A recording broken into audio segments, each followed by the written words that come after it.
and gentlemen, Gary Moore.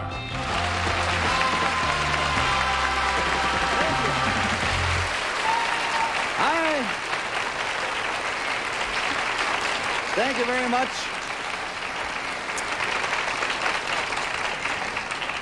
Thanks and welcome to another edition of To Tell the Truth.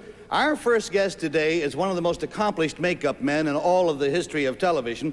To show you how fantastic he is as a makeup man, would you believe that right now you're not looking at Gary Moore? I am Raquel Welch, made up to look like Gary Moore. You don't believe that?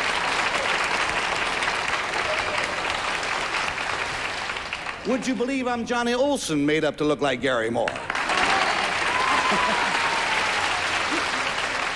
Well, in any event, the gentleman who is going to be our first contestant is responsible for the way that hundreds of famous people look on television, including the President of the United States. And we'll meet him as soon as we've said hello to our panel, right here on To Tell the Truth.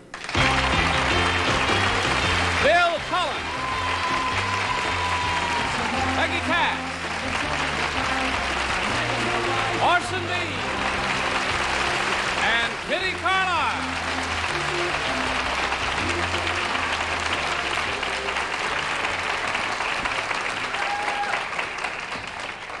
Hi, panel. How are you? Happy Monday and all like that. Thank you. Our first subject today is makeup. Bill, I know for sure. You don't wear any makeup on TV, do you? No, nothing helps. Nothing helps. And Orson, I don't believe you do either. No, as the winter goes on, I start to get as green as a pool table, and I should wear makeup on the street with maybe a little beauty mark over here, a powdered wig. I don't wear, this is the only show I know where the guys don't wear makeup. I used to, years ago. Yeah. I finally gave up. I figure I've been around so long, who am I fooling? You know? All right, let us meet our fantastic TV makeup man. Number one, what is your name, please? My name Ray Voci. Number two. My name is Ray Voci. Number three. My name is Ray Voci. All right, now all three of these gentlemen claim to be Ray Voci. Listen to the story. I, Ray Voci, am a television makeup man, and at one time or another, I have done makeup for Kitty Carlisle, Orson Bean, Peggy Cass, and Gary Moore. I also make up the guests on The Tonight Show. And in 1967, I applied powder and paint to one of that show's most illustrious guests, Richard M. Nixon. He liked what I did. He asked me to work for him during the campaign, which resulted in his election to the presidency. I am still on call. Whenever the president has a major television appearance, I fly down to Washington to help him put his best face forward. I have not only met future presidents on The Tonight Show, I have done makeup for some of the most glamorous figures in the world of entertainment, such as Della Reese, Dionne Warwick, and Ella Fitzgerald. Because of this, I have recently written a highly specialized makeup book. It is called Beauty Secrets for the Black Woman. Signed, Ray Voci.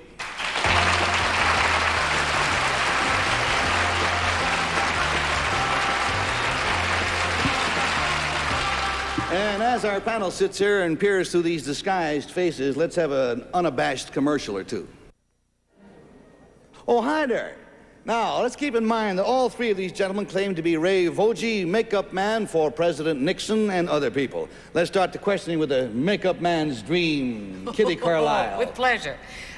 Number two, I don't think one is saying anything disrespectful by saying that Mr. Nixon, it was said, lost the presidency the first time because he didn't photograph on television.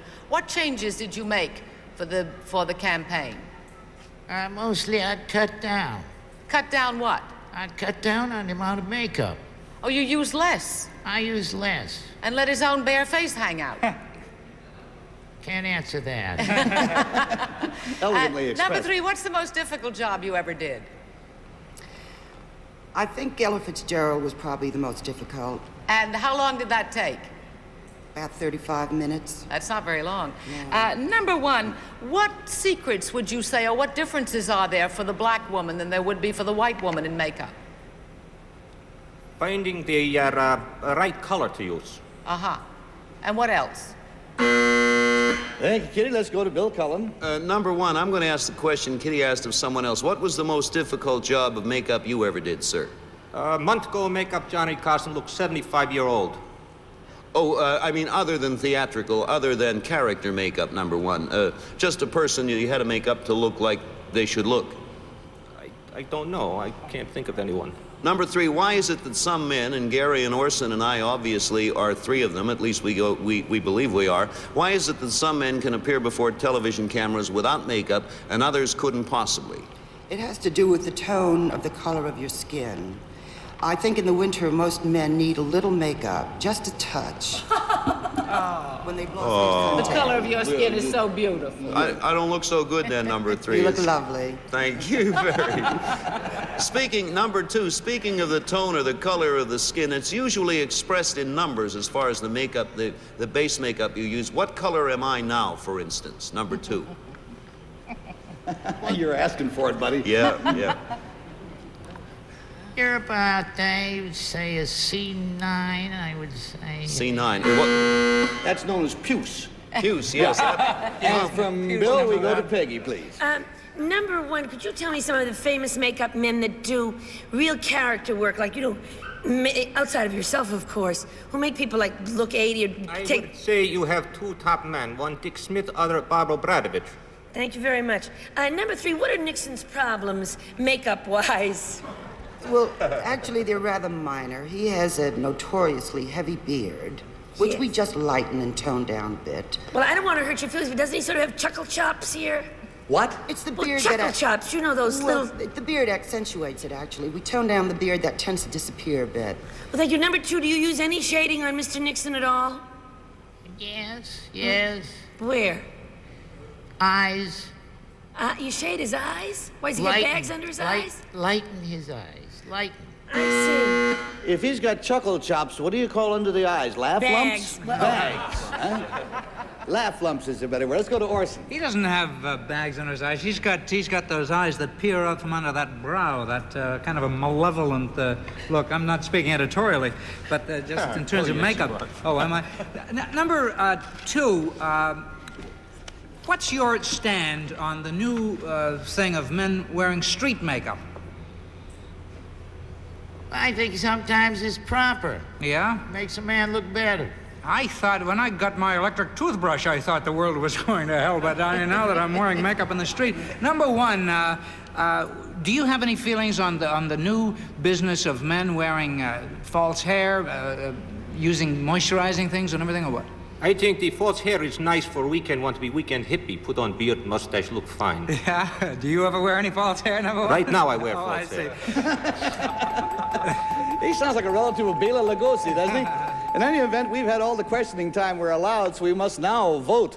I hope that our votes will not be disguised. We cast them for number one, or for number two, or for number three. $50 is the price for each wrong vote, $500 if none of the votes is right, and Kitty must start. Oh. Well, I have no idea. The makeup is fantastic, and I'm voting for number two. Just on a hunch, huh? All right, there's one for two, and we go to Bill Cullen. Well, even though I don't wear makeup, I'm sure I've bumped into this gentleman in the halls and around the place. I was going to vote for number one because that's not his nose. And I figured, I hope it's not his nose. You're going to be awful embarrassed when this is over. Yeah, I withdraw my... Anyway, I ended up by voting for number three. I don't know why, I just voted for him. All right, there's one for two and one for three, and how about Peggy? Oh, it just couldn't be three. Absolutely not. The voice is wrong. It's either one or two. They could both be it. But number one did such a wonderful makeup job looking like Rasputin that I voted for him. You look just like the Mad Monk. Okay, when you say the voice is wrong, Peggy, you mean because it doesn't sound like the Ray Voci that you Well, the know, voice does it? doesn't sound like anybody that's ever made me up on number three. Ah, I see you're working on memory. Okay, let's go to Orson, please, for the final vote. Number one has the great Rasputin makeup, but that cheap, low, vaudeville Russian accent has to belong to. I think it must be Henry Morgan or something. I voted for number two. You voted for number two. All right. You say it must be Henry Morgan or something. You get the feeling that it's somebody you might know? Henry Morgan? Huh? It could Do you be get the Morgan feeling that with a somebody, cheap accent. you got somebody over there you might know? Yes. Well, let's find out about all this. We've had all the votes are in. Well, the real Ray Voci, please stand up.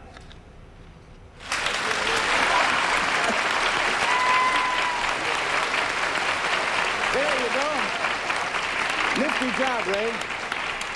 We'll be back to you. Now, number two, who got two wrong votes. What is your real name, please, sir, and what do you do? I'm your director of this show. My name's Paul Alter. Paul Alter.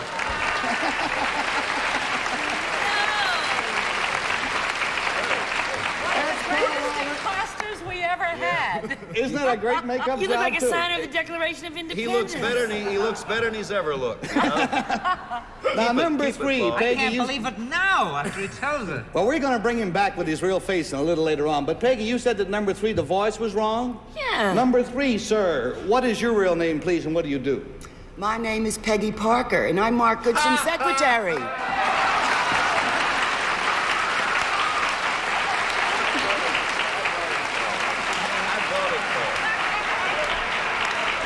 Peggy Parker, secretary to Mark Goodson of Goodson Todman Productions. Nifty job, everybody. We thought you were a sissy. I thought it was a sequin thief from Fire Island. I thought that you were a big sissy. Well, Peggy is coming back a little later in the show with her real face, and so will Paul. By the way, Paul's makeup and Peggy's makeup were done by the CBS staff, and we're quite proud of those makeup jobs. They're really, really good. Ray, you said that you do President Nixon. Have you ever done Mr. Agnew? Yes, I have. What, any particular problems there? No, he usually has a pretty good coloring, usually a nice suntan, so it doesn't take very much. I never, frankly, really understood the use of makeup for straight faces, you know. Well, the main thing on men is to get rid of any beard line that might show, the camera would pick up. Because, you know, I think it's the lines in your face that show people what you've been thinking about and where you've been. If they make us all look like choir boys, Right. you lose the character, you know. Well, Ray, thank you very You'll much. never look like a choir boy. I guarantee never have been. Yes, Paul Alder, our director. I would just like to thank Frank Flannery, who is directing this show for us today, while I'm out here making a fool of myself, that's all. And also, I'll be going back into the control room now. All Not right, that Frank get and up. Peggy, we'll excuse you. Ray and Peggy and Paul, you go back to the control room and take over for the rest of the show. Good fun stuff.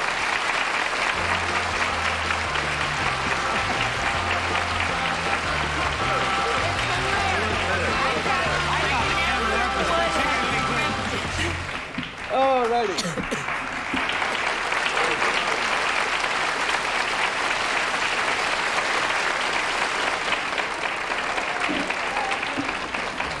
I'll be with you in a minute. I thought the You know camera something? worked. Paul loves it. You're never going to get him out of that. By way of introducing our next guest, this is just a small display of some of his correspondence. And these letters are from servicemen all over the world, and they were written to one particular person, and that one particular person is not a girl. So we'll meet the young fella who stimulated this flow of mail right after we hear some messages. First time in. Hey there, now let's meet the fella who keeps those cards and letters coming in. Number 1, what is your name, please? My name is Charlie Hurst. Number 2, My name is Charlie Hurst. number 3, My name is Charlie Hurst. All right, now here's Charlie Hurst's story. Lend an ear. I, Charlie Hurst, probably write more letters than any boy my age. And I don't even know the people I'm writing to. You see, they're all United States servicemen, usually stationed overseas. I figured that our fighting men would really like to hear from somebody in the States, whether they know them or not. So I get different soldiers' names out of the newspapers. I sit down and dash them off a letter. Sometimes my dad has mailed as many as 12 a day. By now, I must have written to over 100 servicemen. I get lots of replies, too. Some of the men tell me I'm their only contact in the whole United States.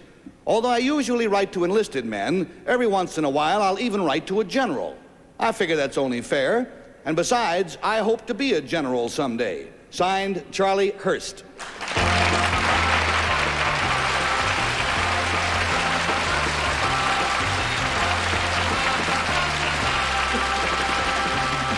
Okay, and we'll go to a lady who believes that the pen is always mightier than the sword, Peggy Cass. Thank you. Number 3, did the general answer?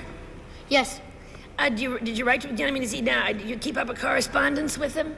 Yes. Where is he stationed? Oh, Fort Benning. Thank you. Number 1, do you write to soldiers like in Vietnam, too, in Cambodia? Yes, ma'am. I don't write to any in Cambodia. But in Vietnam you do. Yes, And ma'am. number 2, in Germany? I mean, all over the world or just special places? I haven't written to Germany, but I mostly write to people that, from the U.S. But I mean, some of them are stationed in Germany. Yeah, well, I don't know that, really. Oh, I see. Number 3, how do you get their names out of the paper?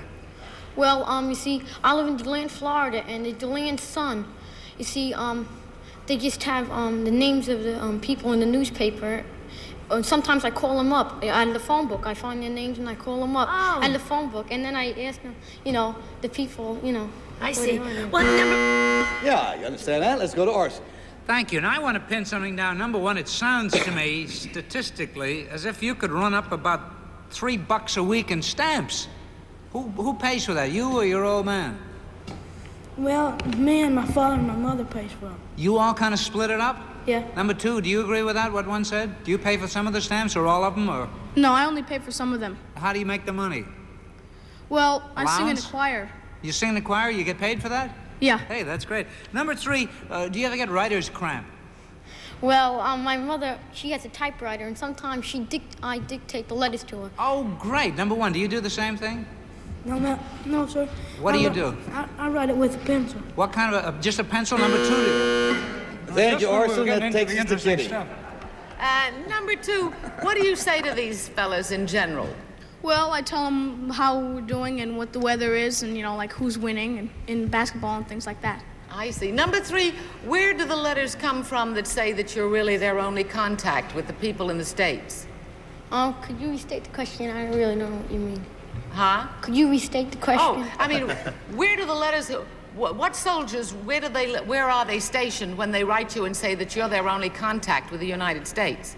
Well, some of them are stationed in Vietnam and at Pensacola, Pensacola? naval base in I see. Florida. I see. Number one, how did this start?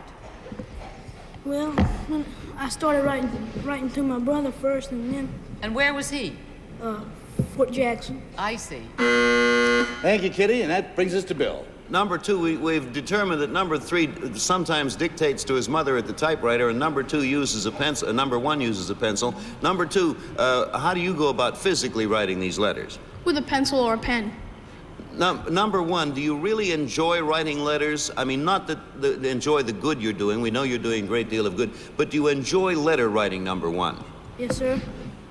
Number three, do you write to other people besides servicemen? Do you have a normal correspondence that you keep up with fellows your own age here in the States? Well, not usually, because I think I get a lot of fun doing it to the soldiers. And then they send me souvenirs like Vietnamese hats or pictures or maybe even medals, but, that they got or something. Number two, how old are you? All right, that's all the time the bell rang in time to save us him having to reveal his advanced age. It's time for us to vote. And we vote for number one, or we vote for two, or we vote for three. $50 for each wrong vote, $500 if none of the votes is correct. And Peggy Cass starts, please. Well, number three knows an awful lot about DeLand, Florida, and Pensacola, and number two looks like a choir boy. But I think it's number one. He's very serious about it. Okay, it's 1 for 1. And Orson, do you agree? I voted for number two. He has the look of the budding American businessman who's going to go on to become a millionaire as a result of his... Can you let me have a buck, number two? What? A real correspondence school. Kitty? Well, I think they're all lovely, and number one could easily be the one. Number two does look like a choir boy, but number three in the affidavit says that he wants to be a general someday. So I voted for number three because it looks to me like he's dressed as though he's getting ready to be in the military service. Well, the votes are spread out all over the place. Bill, you're going to have to break the tie. That's a good point. Well, I went along on the basis that he wants to be a general someday, too. And number two looks like, to me, not the way he's dressed, but he looks like a future West Point appointee. And for that reason, I voted for number two. He also looks rich, as Orson said. Okay.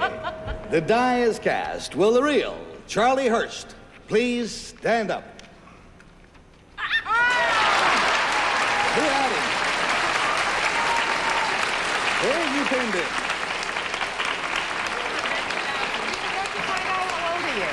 Thank you, Charlie. Let's find out about number two, who got 2 wrong votes. What is your real name, please, and what do you do? My name is Britt Byrne. I'm a student of the Alexander Robertson School in New York City.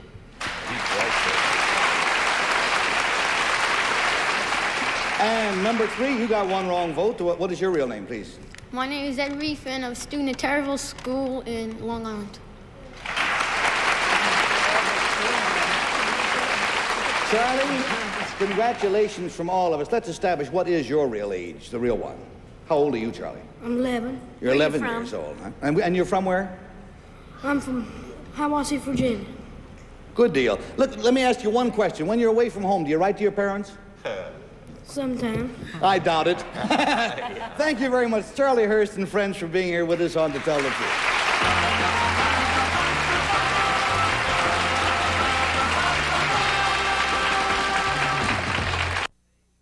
Now, in the first spot of today's show, we had the three people from the makeup spot. Ray Voge, I think you ought to see Ray first. He is the makeup man. Let's find out what Ray really looks like. Oh. Here's Ray Voge. There you go. That's good.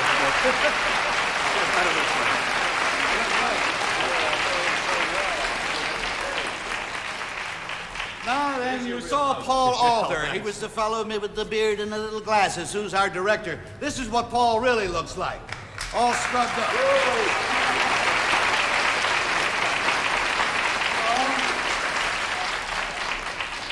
Were you nervous as a contestant? The worst part was going in there. The beard got in all the controls. I can believe it. I couldn't do the show. Huh? Well, you did the second half, all right. And this is the one that'll really kill you. Remember the fellow on the end with the beard, with the little cap from the motorcycle school or whatever? Here is Peggy Parker.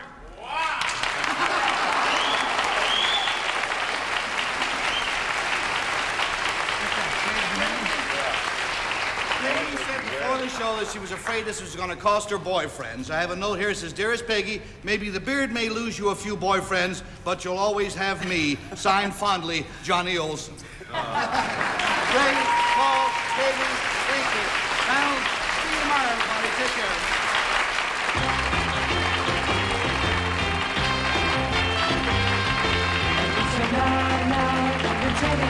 Promotional consideration provided by American Airlines. Traveling on business or traveling for fun, it's good to know you're on American Airlines. This is Johnny Olson speaking for To Tell the Truth, a Mark Goodson, Bill Todman production.